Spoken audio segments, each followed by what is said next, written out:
I met Rai in 2018 at a pregnancy workout class. We had both recently moved to Chattanooga and were expecting our first babies. Flash forward to 2022, after the births of numerous babies and businesses, and we reconnected. Let's hear all about her business, Skyline Chiropractic, and why she says her kids are not her why. You're not originally from Chattanooga, correct? No. St. Louis? Yes. Okay, so why Chattanooga? What brought you here?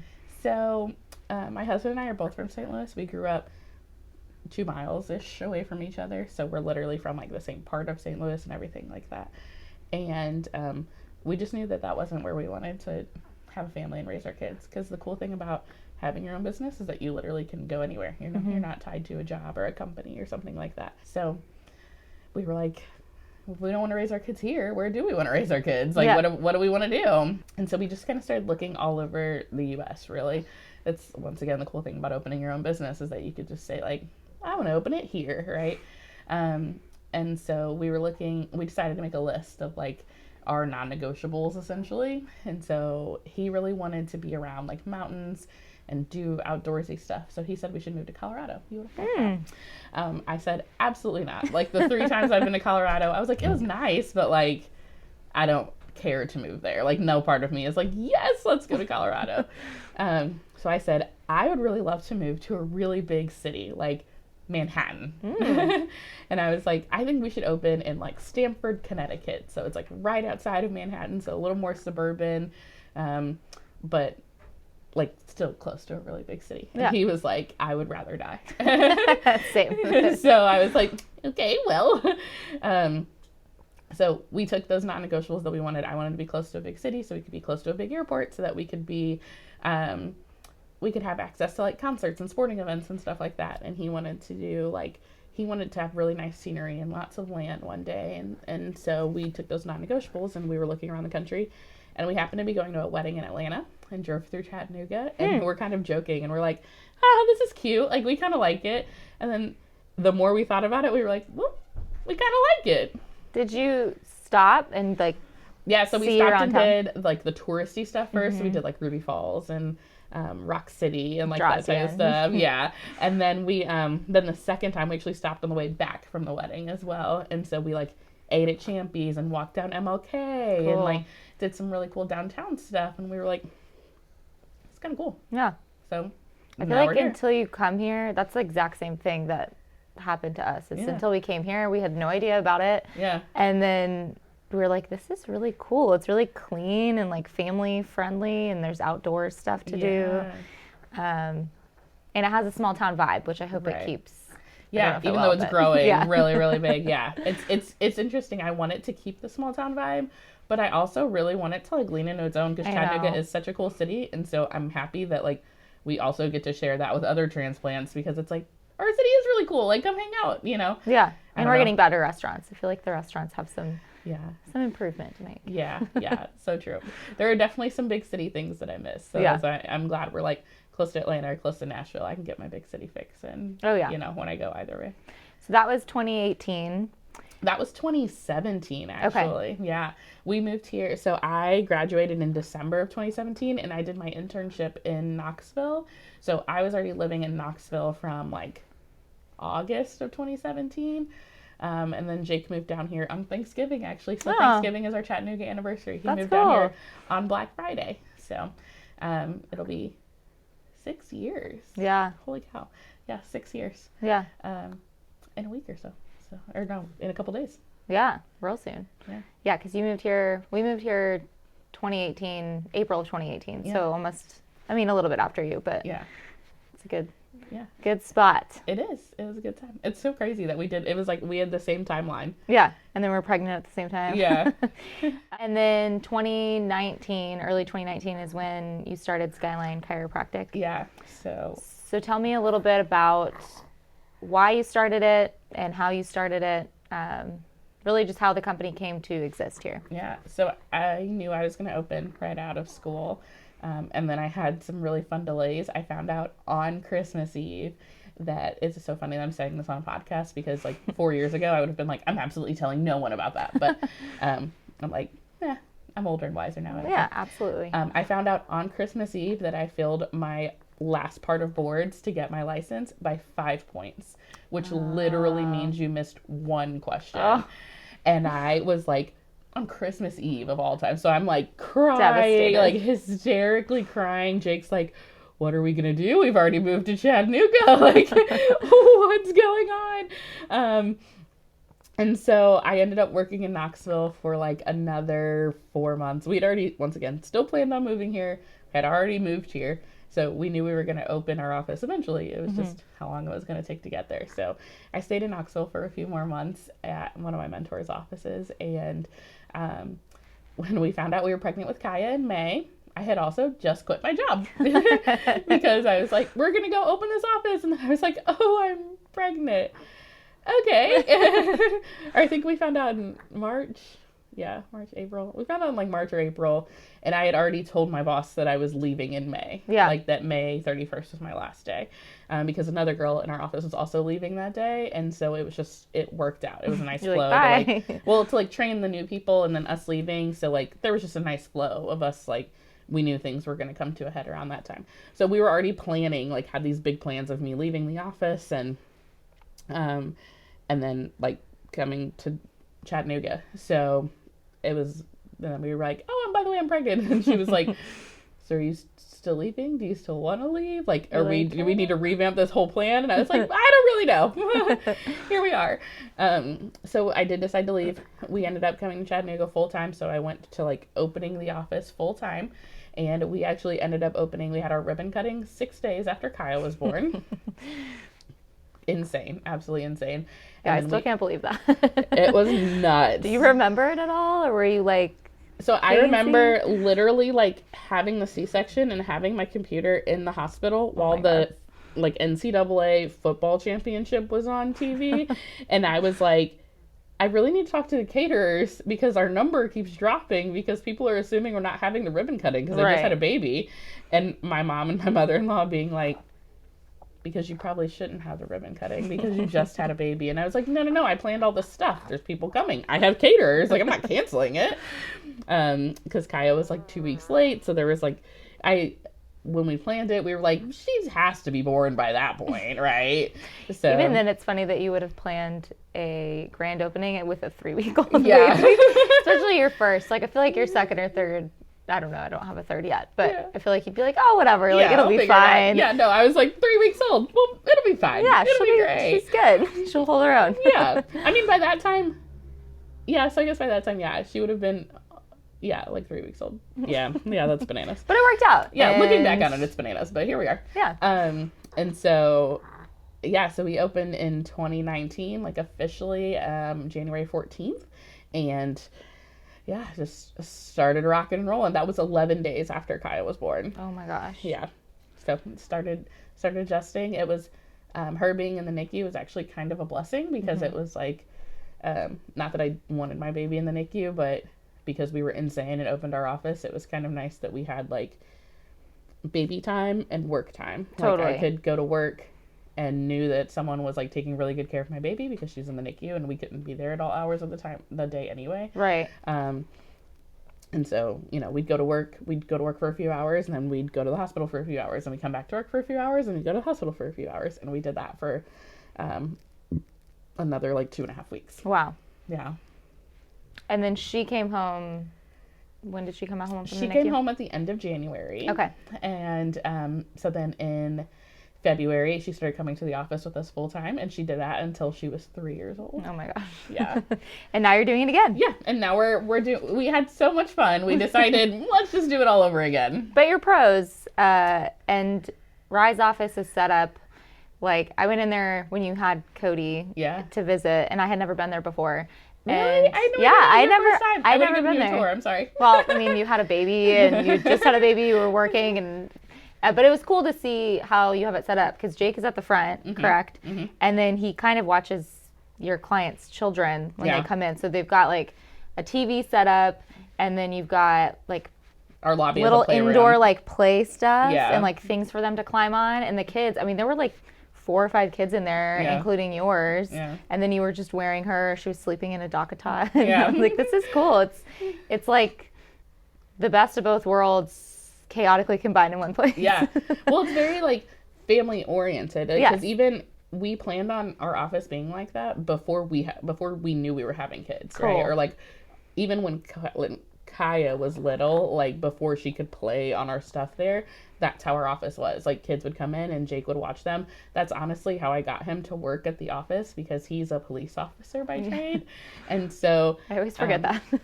so funny now because when I told him, I was like, hey, I think you should really come and work in the office in a little bit and we'll just like really build this up and then eventually you can go back and do whatever you want to do. And he was like, I don't really know if like being a front desk guy is for me. And I was like, no, you get to play with kids. That's all I really want you to do is like play with kids. And he was like, sold, sign me up. And so that's how I got him to be in the front desk is I told him he could play with kids all day. Yeah. So that's how our office was set up prior to like, regardless of whether we had kids or not, that's how it was going to be anyway. So do most of your clients that come in bring their children? yeah, or our client is the kid. We're a preconception, prenatal, and pediatric office. So we see kids, people who are about to have kids, or people who would like to have kids. Cool. So our office is very centered around children. So it's like even if we're seeing adults, it's adults usually with kids or adults that would really like a kid, so they're really excited to be around kids all the time. Or and it's nice to go to an appointment like that and you don't have to like bring a sitter or worry about entertaining your kid, having them in like when you take your kid to a doctor appointment of your own, like an OB appointment or something, it can be really awkward if the kid's screaming or like climbing on everything. So it's kind of nice they have their own space and then the parents can go do what they need to do. They can get adjusted with their kids. Like we have some parents that are like, no, don't leave my side. So like we have toys in the actual adjustment rooms. Cool. Or we have parents that are just like, do whatever you want. And so they like they hang out in the lobby and they'll go get adjusted, which like some moms they love because it's like, oh, I can hang out for 5 minutes. Quiet. Yeah, 5 minutes. I can just sleep without somebody being like, mom. Or we have a lot of toddlers who then just use their moms as a jungle gym while they're laying down. And they're like, this is also fun. So what would you say your favorite age group is working with kids and having your own kids? Okay, so I'm an absolute weirdo. I love like 2 to 5. Okay. Like they're crazy but I really just loved how like unabashed they are, how like they haven't been influenced by society yet. They're just like these little people that have their own thoughts and their own like ideas and they say what they mean and they mean what they say and they will tell you how it is and they're really easy to like just explain something in the funniest way to them and they're like, oh, okay, that makes sense. And just because like they just don't know yet. So they're like, oh, yeah, okay, you're right. That's great. Which, like, coming from a healthcare provider is really great because we can help establish some things in their brain that just make sense to them. Yeah. And so as they get older, they're like, well, duh, why wouldn't I do that? That just makes sense.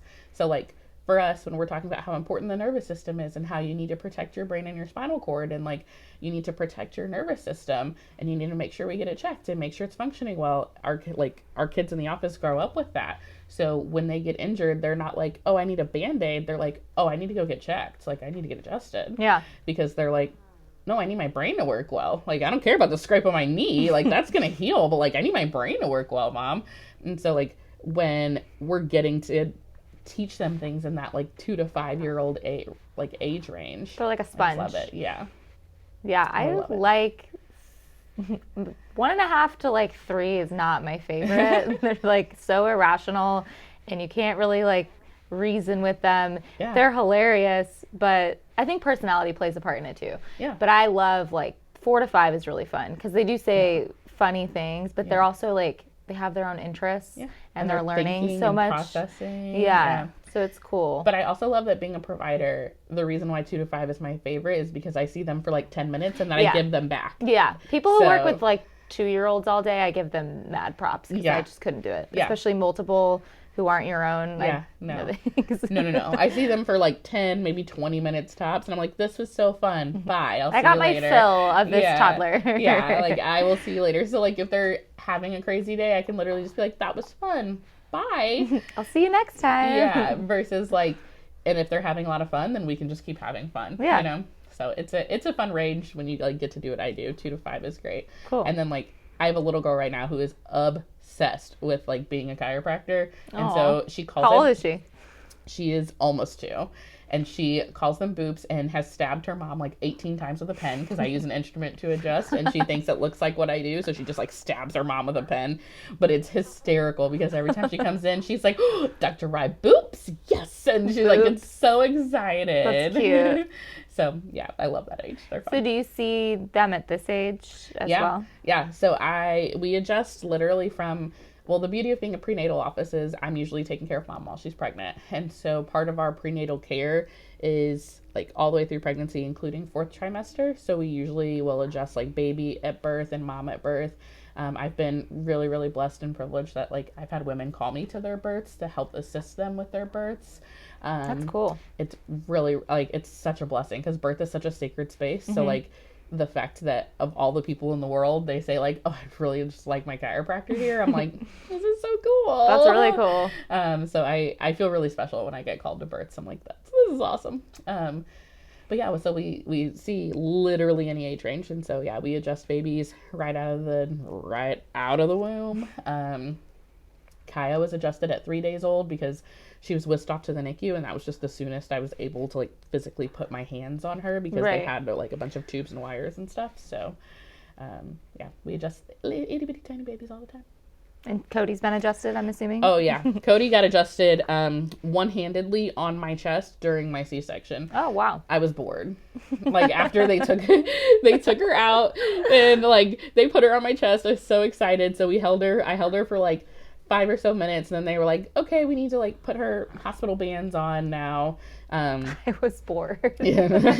I'll explain. So like, okay, so they put her hospital bands on, they bring her back.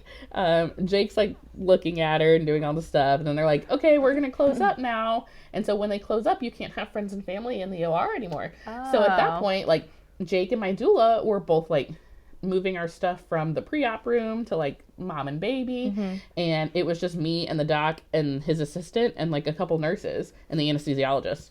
And so I was like, do you have to lay flat still through that whole, oh my gosh. Yeah, so I was just laying there. So I was like, so what do we do now? And the doc's like just talking. He's talking to his assistant because I mean, that's fair. They're just like literally stitching up all my layers. And so I was like, so wild. How'd the surgery go? And he was like, it's going good. Like, you're doing great. You're not bleeding a lot. You know, like he was chatting, but there's only so many things you can talk about, like about your guts. Yeah. So I was just like, okay. The music was cool. So I was just like kind of jamming, but I was like, what do you do when you're just laying there? Just a newborn baby. So I was just like, do while I'm here. I only had one hand, so I was like, let me just see what's going on. I like petted her hair, rubbing her back. And I was like, this would be a great time to get your first adjustment. Yeah, love it. So I adjusted her one-handedly on my chest. That's amazing. It was great. And then she got like a full adjustment once we could like get to the room and I could put her in the bassinet and she could calm down. But yeah, like when you have an uneventful C-section, you literally like have the ability to just hold your baby the whole time. And so literally I just didn't put her down from the moment she came out. And like once they put her bands on and they put her on my chest, I held her in my arms. Like literally they rolled me down the hallway with her in my arms, and like that's nice. It was so cool. I'm sure it's nice in comparison because I know Kaya's birth was kind of traumatic. Yeah. So, and I haven't had a C-section, so I don't really know what even goes into it. I didn't think that you had to lay there. I didn't think about that. Yeah. That you have to lay there while they stitch you. Yeah, you just laying there, and it's like it only takes about opening it you feels up longer than. Okay, so the clock was right in front of me. So opening you up doesn't take very long at all. So once they essentially prep you for surgery, that took forever. Mm. And then, I mean, like literally like somewhere between 30 and 40 minutes. I don't remember the exact clock when we walk in, but I was just like, oh my gosh. Might as well be in labor here. Yeah. I was like, what's going on? So I'm laying down. They invite the family in literally right before your doc cuts you open. So like Jake and my doula come in. They cut me open. They pull her out. Literally, it was like 10 minutes from like first scalpel to like, all right, here's your baby. That's so fast. Wild. So fast. And then it's like, you were building all the way up to this day. So like she came out, she's crying, like she's doing all the stuff. They put her on my chest. We all have our like, ooh, ah moment. And then it was like, all right, you guys can leave now. We're just going to stitch her up. And so then it's like.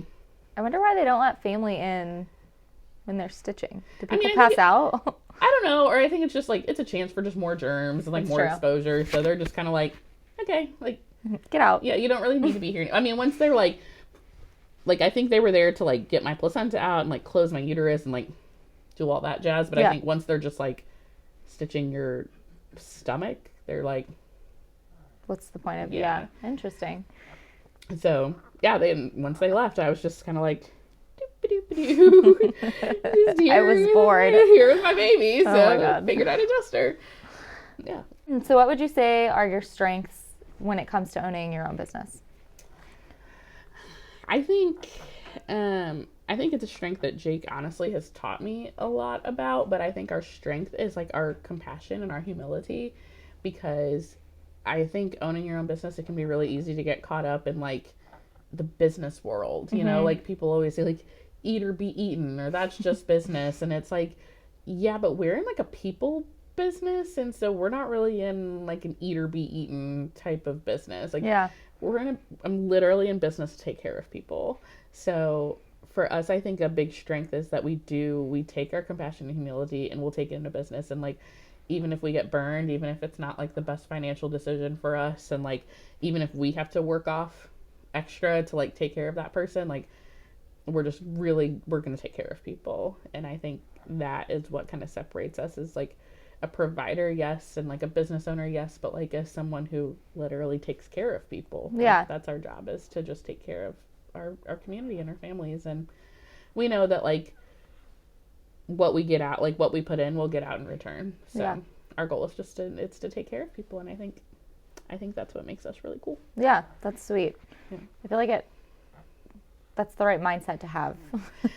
Yeah. Especially when you have people coming in with children. I mean, most people have a family. So yeah, that's really sweet. Oh, I like that. Thank you.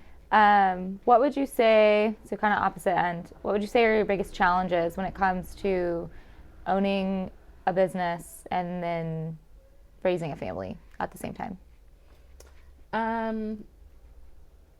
I really think the challenge is like other people's expectations, because like we know that it's not about balance, it's about harmony, right? Like balance is giving everything equal attention. Yeah. And it's impossible to give everything in your life equal attention. Like now that we have 2 kids, like it is impossible to give them equal attention, right? But it's about harmony. It's about giving everyone everything they need in that moment, you know? Like there are times that we both have to be, especially having a special needs child, like there are times we both have to be focused on Kaya, and there are times that we both have to be focused on Cody, and there are times that we can split, or there are times that like one of us has to be focused in the office and the other one has to have kids, or, you know, like something like that. So I think the biggest challenge is, once again, like other people's expectations, because like right now there are people that would have been like, oh, you're doing a podcast with your baby? That seems really unprofessional. And it's like, it's realistic though, it's life. Yeah, like it is what it is. Like if you're going to expect me as a woman of childbearing age to do things, like you're going to expect that there's going to be kids involved. And like, a baby this young, it's like they need to be with their mom most of the time anyway. Yeah. So like I vividly remember, like now I try to surround myself with more family oriented networkings and like more family oriented business places to be. But like when I was new and when I had just had Kaya, I mean, I was going to like networking at bars with Kaya and a carrier, and I just remember people looking at me like, is that a baby? And I'm like, gosh. Yeah, I hate the judgment. Yeah. I took when Spania was like little and I just had Edie, we took them to like a gymnastics thing, and I wore Edie. Yeah. And I remember going in, and this mom, it was like just a free play because I needed to entertain my toddler. Yeah. And so she was maybe like a month old, and this lady was like, you brought your baby out, and was acting like it was like the bravest thing, because it was kind of in the midst of the pandemic. Yeah. But also like, what are you supposed to do in the dead of winter with a newborn and a 2-year-old? It's like, you need to entertain them. Also, why are you judging? Yeah. She's like, good for you. I'm like, good for me. Yeah, good for me. Yeah. I got out of the house. And also like, why does it matter to you? Why does it matter? I literally didn't even realize, like, it did not cross my mind until I did some more birth work and some more like postpartum work, that there were women that didn't leave the house with, like, intentionally didn't leave the house with their newborns for a month or 2 months or 3 months. Like, didn't even cross my mind, because I was like, my life doesn't stop because I had a baby. Like, that's just me personally, the way that I think about things is probably why I opened a business 14 days after I had, or 11 days after I had one. Wow. But I don't know. I don't think about, I think about babies as like an event in my life, not like a stoppage point. And it's like, oh, things are going to pick up after baby. Like, it's just part of what we do. It's part of the flow of our life. Yeah. Because I don't know if I'm going to do this 4 times, if that's what you want to do. I'm like, what am I supposed to do? Like, start and stop and start and stop and start and stop and start and stop? Like, that seems really excessive. I feel like I could just... And it's lonely when you're just stuck. For me, like, because I didn't work when I had Spania, staying home was really lonely. And so it's like, you had no other... I didn't know very many people either. I didn't have family here. So it's like, I feel like that's how you can get into, not necessarily, but like postpartum depression era. It's like, well, when you're alone all day with a baby, it's very draining and it's very lonely. And even when you have other kids there, because it's like you're not talking with other adults. So it is nice when you can bring your kids with you as much as possible. Like, obviously, when they get a little older and louder, absolutely, they need more entertainment. But I don't get the judgment with that. Yeah, it's like, this is my favorite age to like have kids and work, because she sleeps all the time. She's I'm like, doing amazing. Yeah, I'm like, this is great. Like, First podcast. Right. Good for you.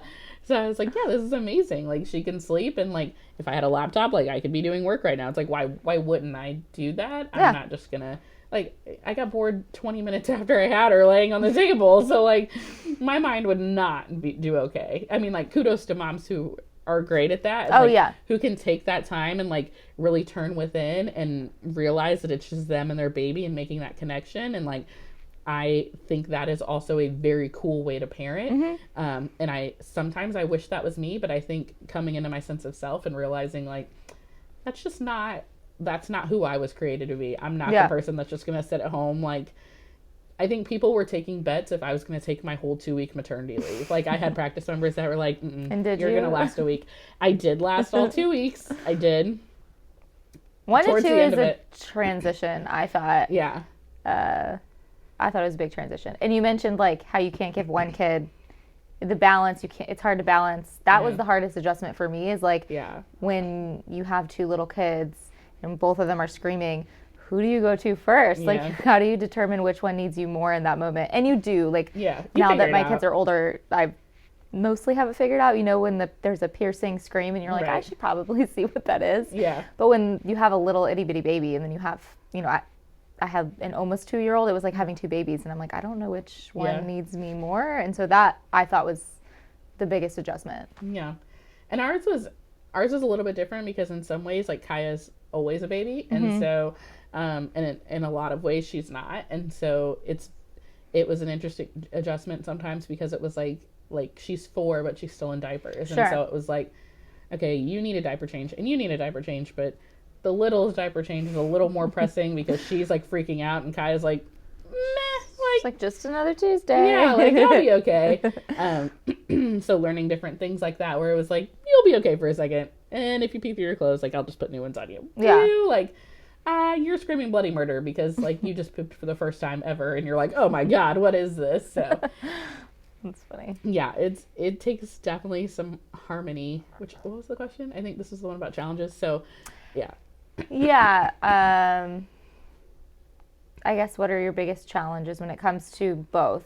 You kind of answered it, but just that, you know, when you're raising a family and really raising a business at the same time, what do you feel are the biggest challenges there? You might have already kind of answered it. Yeah. When we opened and had Kaya, I told people it was like having twins. Because I was literally, like you said, I was raising a new business and raising a baby. And at times they both felt like they needed similar things. Like, gosh, they needed a lot of attention at the same time. And so, now it's interesting, because I do feel like it's like, now I have a toddler and an actual kid toddler and now a baby, and it's like still trying to navigate, like, you're in the toddler years of your business. Yeah, my business still does toddlery things, like we said. Like, some days it throws a tantrum, and other days it's really sweet and really freaking cool. And like, so glad that we get to do that, you know. So biggest challenges, definitely is the harmonizing of all of it. All 3 of my kids. It is like having a 3rd child. It is. What advice would you give to somebody starting a company, not necessarily chiropractic, but a company similar to yours. Maybe something that's to do with pediatric health, service-based. What advice would you have for somebody in your shoes 4.5 years ago? Yeah. I have a really great friend that we've recently made who is also a practice member at the office, and I just love chatting with them. They have been in business for 10 years. Wow. So they're 5 years in front of us. And but we have kids the same age. Cool. So I often like to ask them, I'm like, what does this look like 5 years from now? Like, am I still going to be pulling my hair out? Like, is this still a conversation I'm going to be having? Like, tell me what the future looks like, you know? But one thing that they told me that I have, like, is stuck in my head, is you're not in a service-based industry ever for the money. Money comes, success comes, and like accolades come. But if you're in a service business for money, you're in it for the wrong reasons, because it is not a grind, because it's really fun. And like I tell people all the time, when I'm busiest, that's when I don't feel like I'm working, because I'm like in the zone, I'm adjusting, I'm doing what I was put on this planet to do. Like, I'm talking to people about their health. Like, we're chatting about like, oh, what are we going to do for like this nutrition swap, or can we do this for a supplement for our kids, or like, and my brain is going and I'm helping people like really head on attack their health problems. I'm like, I'm in the zone, and that's what I was put on the earth to do. But if I worry about like the financial aspects of it all the time, that's when things start to go downhill. Sure. And so it's like, I have to focus on the service first, and I have to be service oriented, and then everything else kind of trickles in. And he gave me that advice, and it seems really like, okay, like, whatever, like very redundant, you know, like, be about the service. But it's like, no, really, when you're in a service-based industry, and when you're constantly like, you're serving people, like, I'm not making sofas, you know, like, I'm not, which even you could argue that every business is a service-based business, you know, because like, even if you're making sofas, you're not making sofas, like, you're making a place where families are going to sit. Yeah. So it's like, you're making people's day a whole different direction, you know, a whole different way. So I think you constantly have to think about the service that you're providing, and like, who you're doing this for. And I think that's a big trendy thing in business right now, is like, what's your why, and like, who are you doing it for? And I feel like when you have kids, people are like, my why is my kids, and I'm like, my why is not my kids. Like, I'm not in business because of my kids at all. Like, those aren't the people I'm serving. Like, sure, my kids are going to get adjusted regardless of whether I'm a chiropractor, or whether I decide to go like be a homemaker, or whether I decide to go start working on roofs. Like, my kids are always going to get adjusted. So they're not why I do what I do, you know? They have no place in my why, because my why is like serving something so much bigger than me. And I think if you're in business, it's like, I think the whole kids and like creating a legacy, I honestly, like, I'll probably get some flack for this, I think that's the biggest cop-out answer. I'm like, that's not why you're in business. You're not in business to like, oh, because I want to secure my kids, I want to create a legacy. I was like, that might be what helps get you up in the morning, but like, that's not why you decided to go into the field that you decided to go into. And that might come with it, you know, like, hopefully, if you have a successful business, that might come with it. But I get, like, you know, business owners and people who go into business, a lot of it is for them and like what they can give, especially in a service-based industry, back to the community, because it's nice to see like what you're doing affect other people in a positive way. It makes it fun and more worth it, because there's a lot that goes into a business that is not fun. Right. I mean, like, I tell people all the time, like, you can create a legacy for your family at a 9-to-5 job. Yeah. Like, you could have multiple 9-to-5s. You could have like multiple part-time jobs and get great benefits and like do great investing things and like create a legacy. And none of that has to do with starting a business. Yeah. Like, that's not why you want to do the ins and outs of starting a business. You don't want to do QuickBooks at the end of the year because you want to create a legacy for your kids. Like, you don't want to like all these things that come along with having a business. Like, you don't want to go to networking because you want to create a legacy for your kids. Like, yes, that is a great byproduct of having your own business and having a little bit more freedom and like I like when people tell me they want to spend more time with their kids. Like, that's a great reason to go into business. But, like, I think saying, like, my kids are my why is one of my biggest cop-outs. Whenever people say that, I'm like, don't you have another why? Like, I get it. I have kids. I get it. Like, but also your business is your success. Yeah. Like, you know, and it's a big part of your life. Like, for me, I'm either with my kids and family or I'm working or together. Like, they do often overlap. And so you do want to, like, realize that you're doing your business also for yourself, because you put a lot of work and time into it, and heart into it, and brain work and brain space. And you should take credit where credit is due, which is, it's your business. Yeah. You know, part of, I think, your why can be, and it's okay that it's not about your kids, even if you have kids. Yeah. But I think that's just such, like, the time that we live in is like, oh, well, women have businesses because they have kids. They have businesses because they want more freedom with their kids. And I was like, I don't think it's not always more freedom. Right. Like, I was like, I don't think having a business gives me more freedom. Like, if I got off at 6 o'clock every day and could be home to cook dinner, I think my kids would feel like I had a lot more freedom, you know? Like, but I like that I don't do that. And, like, our life is a little chaotic, but, like, it works for us. Yeah. We figured it out. Like, that's how we've decided to live. And like you said, you might be bored if you were... Oh, I'd be so bored. When I had Diana on, we talked about this. Like, some people just aren't built for a W-2 position. Right. But some people also like to own a business and to start a business and to keep it alive and raise it up. It takes a special type of person. You have to have the personality and the grit for it. Yes. Which you definitely have. Oh, thank you. Well, I mean, so this is going to sound bad. And I actually talked to Diana about this yesterday, so it's funny that you mentioned that. But, like, I don't mean to toot my own horn in the sense of, like... Toot away.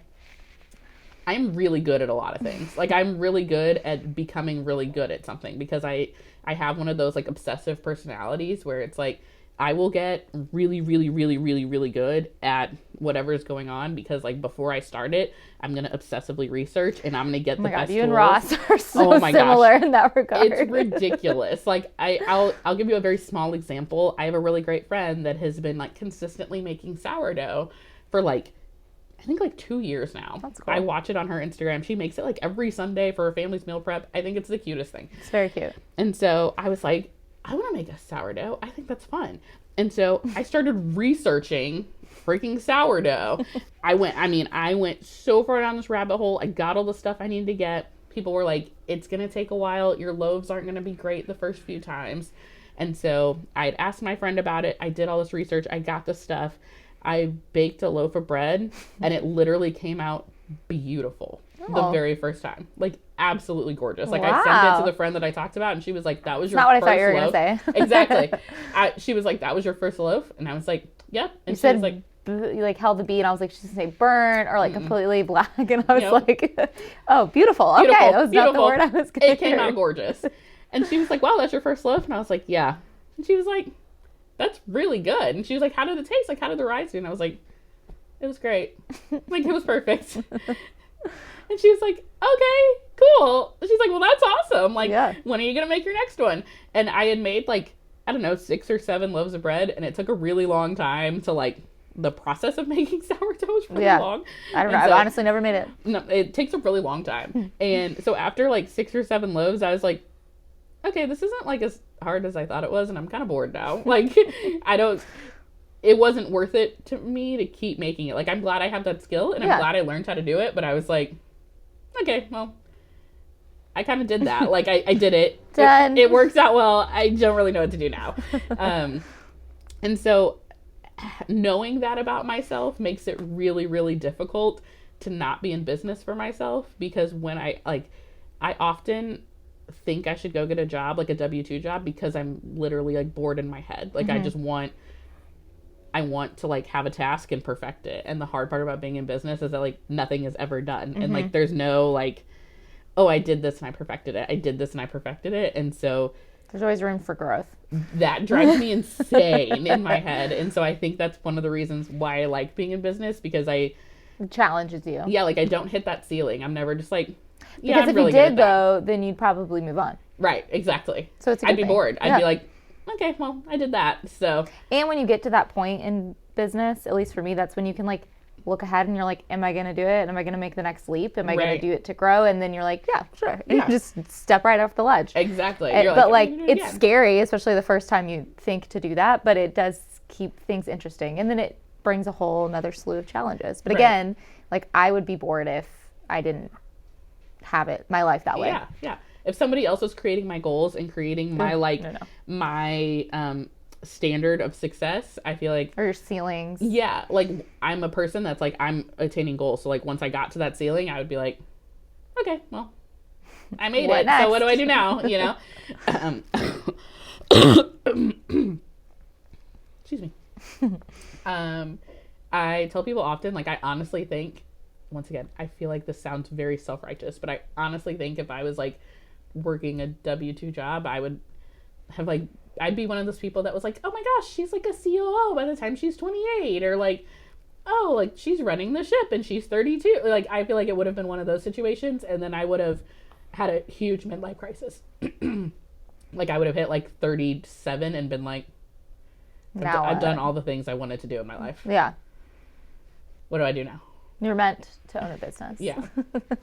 So it's challenging, and like there are some days I get up and I just like Can't. cuss myself out. I'm like, this is so stupid. Why do I do this? I hate it here. And then there's days that I'm like, oh, this is the best thing ever. Yeah. I love that I get to do this. Kind of like parenthood. It is. I wake It up sometimes is. and I'm like, oh my God, my toddler's screaming. And then other days I'm like, you're just so cute. So cute. I just want to squeeze you. Yeah, they're definitely. I think we did that last night. Like I was literally holding. Cody has to be held to sleep, so I was literally holding her, and I was like, I'm really annoyed that I can't lay on my stomach right now. And then I looked at her, and she like opened her eyes and looked at me, and I was like, no, It's okay. It's like you're so cute. I can't even be annoyed. All right, well, just to kind of wrap things up, anything exciting happening for Skyline Chiropractic? I mean, I know you just had a baby, so Yes. any like holiday events coming up? Is there anything new coming up in the chiropractic world of Skyline? We have Chiropractic. so many things in the pipeline, like 2024. So we attempted, I touched on this earlier, but we attempted while I was pregnant in 2023 to not do anything extra. Like I didn't go to seminars. We didn't do a lot of like office events. Like our goal was just to like keep things as chill as possible for the pregnancy, because we didn't want to have any like Kaya like issues over again. So we were being really, really chill. And which, as you probably have now understood by knowing my personality from the podcast, made me go absolutely freaking insane. And so now I'm like, I want to do all the things. And so 2024, my list of things to do is already insanely long. So it's going to be a year. We're probably going to have all kinds of things that you're going to be like, oh my gosh, they're doing something else, and they're doing something else, and they're doing something else. Because this is like a year of planning and waiting, and what are we going to do now? And are we going to do this? And are we going to do this? So, yeah, lots of good things coming up for us. I'm excited. Yeah. Follow us on socials. Be excited to see all the stuff. All right. Yeah. Well, that's all I have for you. Cool. Thank you for coming on. Absolutely. Thank Hope you you for enjoyed having it. me. Thank you, Cody, for doing amazing. Thank you for being chill. Thank you for joining us on the Working Moms podcast. I'm Lisa Paller, and I wish you a tantrum-free day.